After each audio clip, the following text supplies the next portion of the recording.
Let us get started with the lesson. Today, actually, we are focusing on summary. I think in the past, we have been doing quite a lot on composition writing. Okay, we've done personal recount writing, we've done descriptive writing as well a little bit.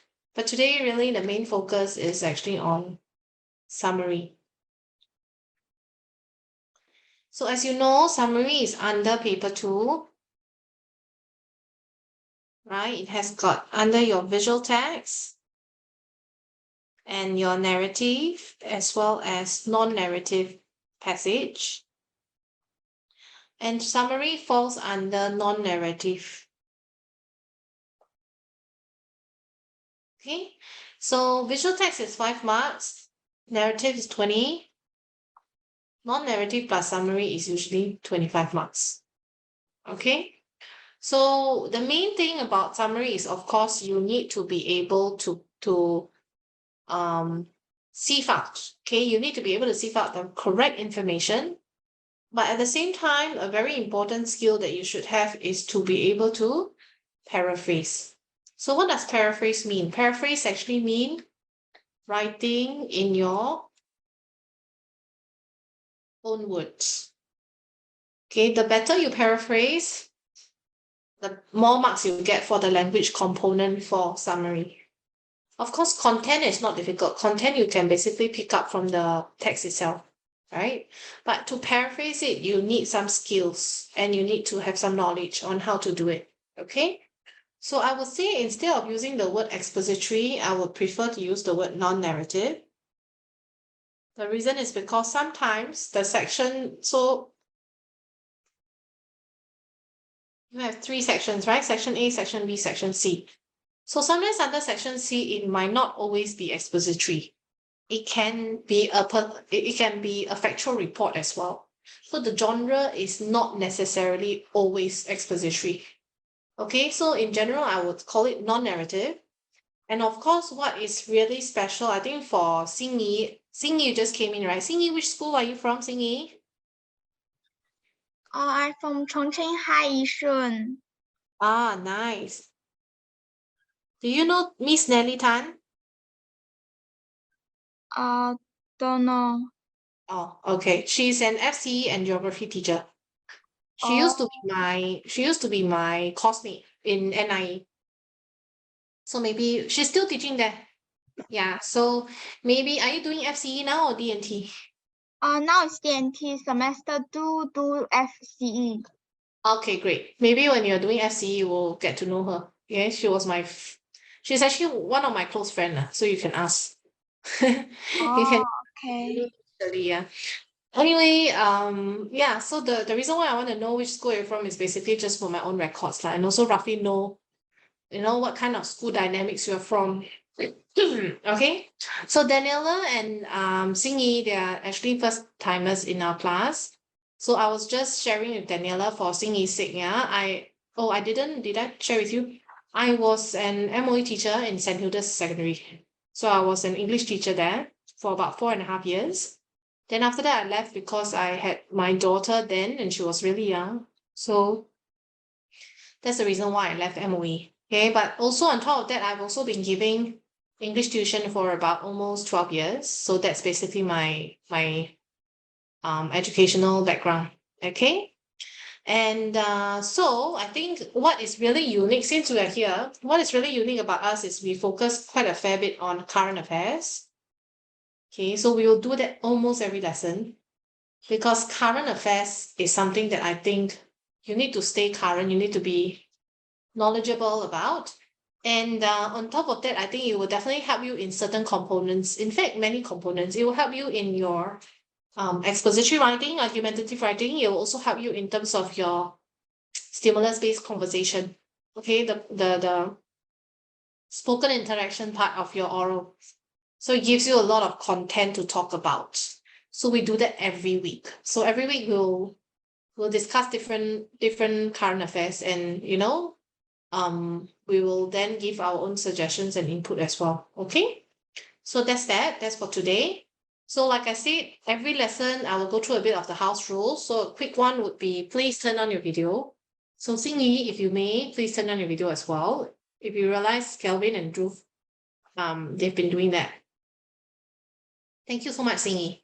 Yeah, the reason is because I think it's important to look at your expressions and maybe, you know, have a, it's not really to force you to do that. Lah. Don't feel like you're being forced to do it, okay?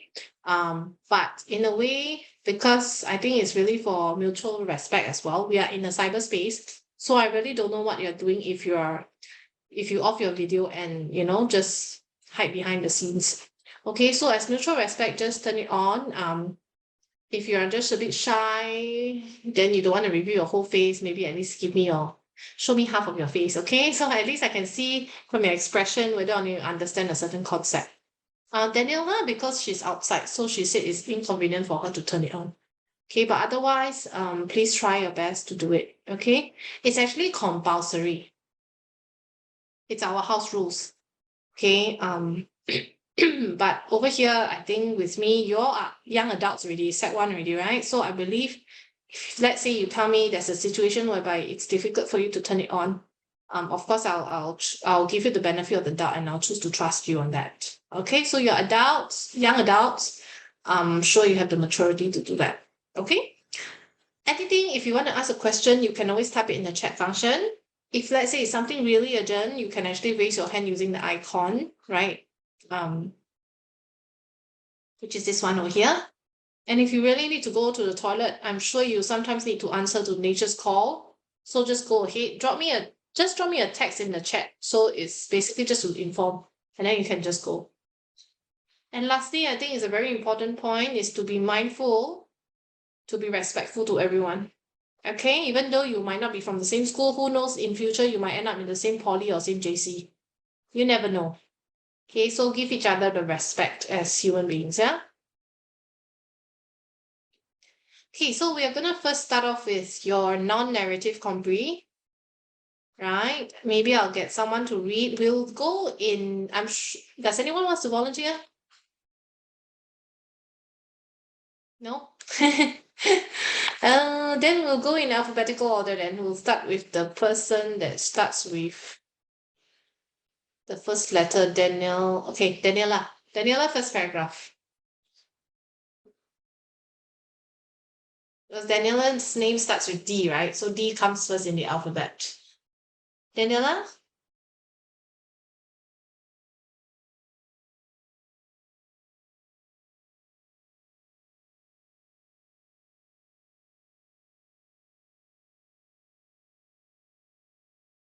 Daniela, are you there?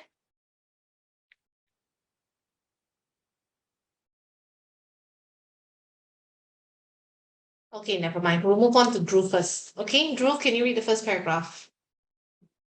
Exercise is defined as any movement that makes your muscles work and requires your body to burn calories. There are many types of physical activities, including swimming, running, jogging, walking, and dancing, to name a few. Being active has been shown to have many health benefits, both physically and mentally. It may even help you live longer. Okay, so this one is an expository writing. You will be exposed more to expository next year when in Sec 2. But generally, one of the ways we can start an essay is to define. So that is this is the method that the writer chose to use. So he actually, what did he do? He actually defined exercise first. Okay, so he used a definition. This is a way to start your expository writing. Of course, there are many other ways, which we've already gone through in the previous lessons, because previous lessons we were covering writing, right? Composition writing. So definition is one of the ways. Some of you use flashback, but that's mostly for narrative. Some of you actually use a quote or a proverb. Okay, so these are some examples. And then also, I think I did talk about having a thesis statement. Okay, you must have a thesis statement in your first paragraph. So I would say most of the time the thesis statement is found. Okay, maybe I use another color. Green is very light.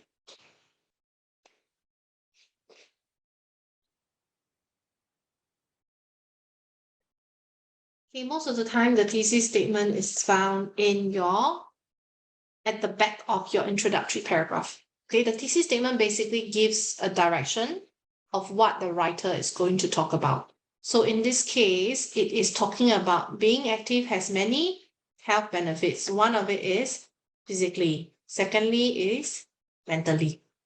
So you can expect as a reader in the upcoming body paragraphs, they are going to talk a bit more about how does it help mentally as well as physically. Okay, now Dhruv, after Dhruv is Galvin, right? Okay, Galvin, what, can you read second paragraph, please? Exercise has been shown to improve your mood and decrease feelings of depression, anxiety, and stress. It produces changes in the parts of the brain that regulate stress and anxiety.